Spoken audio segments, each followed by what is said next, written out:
Hari Asyura itu ada kejadian yang berkenaan dengan kita umatnya Nabi Muhammad SAW, magtal Sayyidina Al-Husain bin Ali bin Abi Thalib. Tahu gak hari yang paling bergembira buat mukmin itu hari apa? Mestinya kan kita diajarin doa, ada doa bilang waj'al as-sa'ada yaumina yauma liqa'ik. Ya Allah, jadikan hari yang paling beruntung buat kami adalah hari perjumpaan kami dengan Engkau. Hari perjumpaan dengan Allah Ta'ala, jadikan itu hari yang paling beruntung.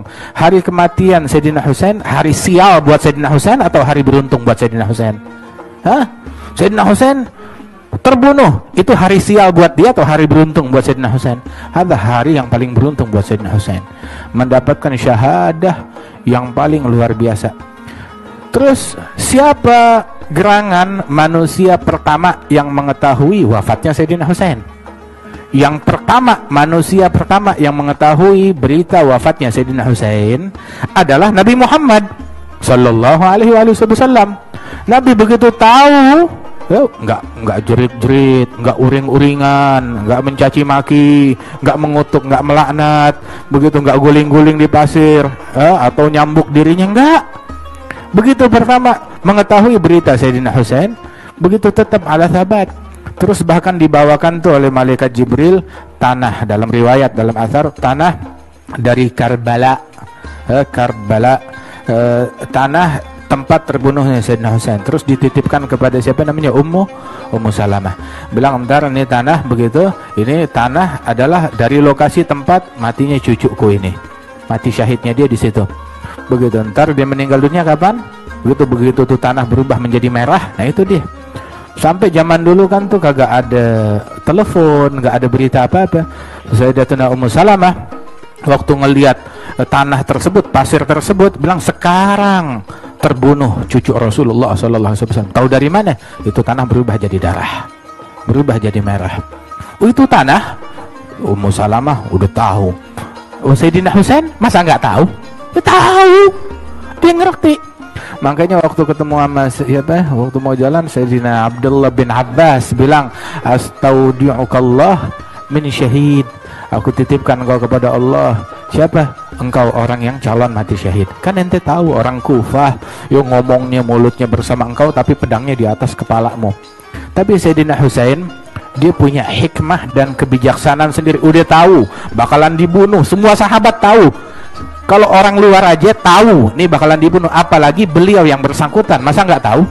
Dia tahu, dan tahu beritanya ini dari kecil, dia udah tahu, begitu. Kali dia kecilnya dulu main-mainin tuh tanah, nih tanah yang dulu, dia udah tahu, udah ngerti tentang masalah begitu. Orang yang paling berilmu di masa itu Al-Husain bin Ali bin Abi Thalib, orang yang paling ngerti, paling faham, paling penuh hikmah. Terus kenapa jalan juga? Pengen jabatan? Nggak mau jabatan. Mau tahta? Enggak. Tapi mau memadamkan fitnah.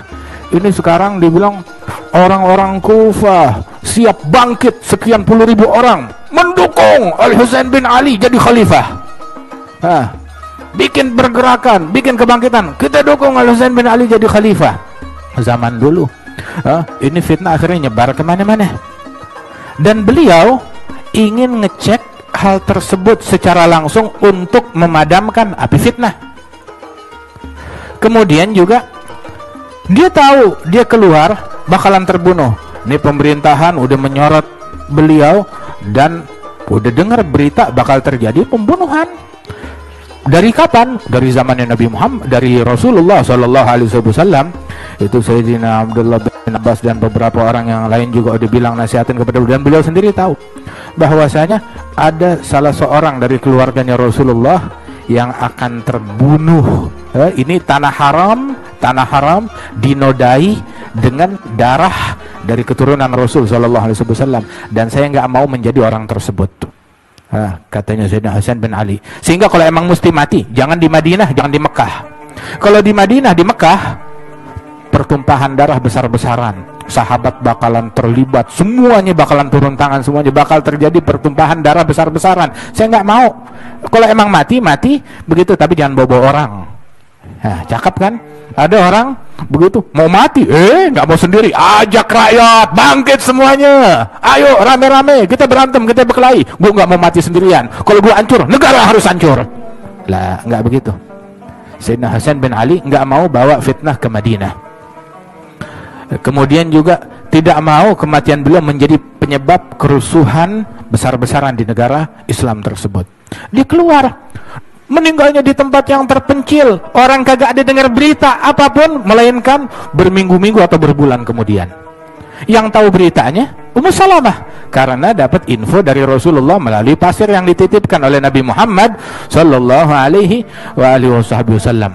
Terus waktu beliau Sayyidina Husain bin Ali dikepung di situ, Al Husain bin Ali bilang nih sama nih orang-orang yang ingin membunuh beliau, gini deh ya, lu mau ngapain? Bilang kita mau membunuh kalian. Gini, siapa yang suruh? Oh ini pokoknya ada perintah dari pemerintahan. Begitu biasa kan, nunjuk ke sini ke sini ke sini. Oh pokoknya ujung pemerintahan tertinggi siapa? Yazid. Gini, 3 pilihan. Ente biarin ane jalan ke arah tujuannya ane. Ane mau ke Kufah, begitu lepasin ane biar ane jalan sampai ke tempat tujuan kita. Atau yang kedua, ya biarin kita pulang balik deh ke Madinah, selesai. Atau yang ketiga, ente bawa, lu tangkap gua, bawa gua ngadep ketemu Yazid, ntar ane ngomong, atafaham ana Yazid, ane yang ngomong sama Yazid, gua tanggung jawab. Ente mau tangkap kita bawa ke Yazid, ntar ane ngomong sama Yazid, selesai. Lah enggak, potong begitu, bunuh maunya begitu juga. Begitu sampai akhirnya terjadi apa yang telah ditakdirkan oleh Allah Subhanahu wa taala. Terjadilah kejadian tersebut dan diselamatkan dari keturunannya Sayyidina Al Husain bin Ali adalah Sayyidina Imam Ali Zainal Abidin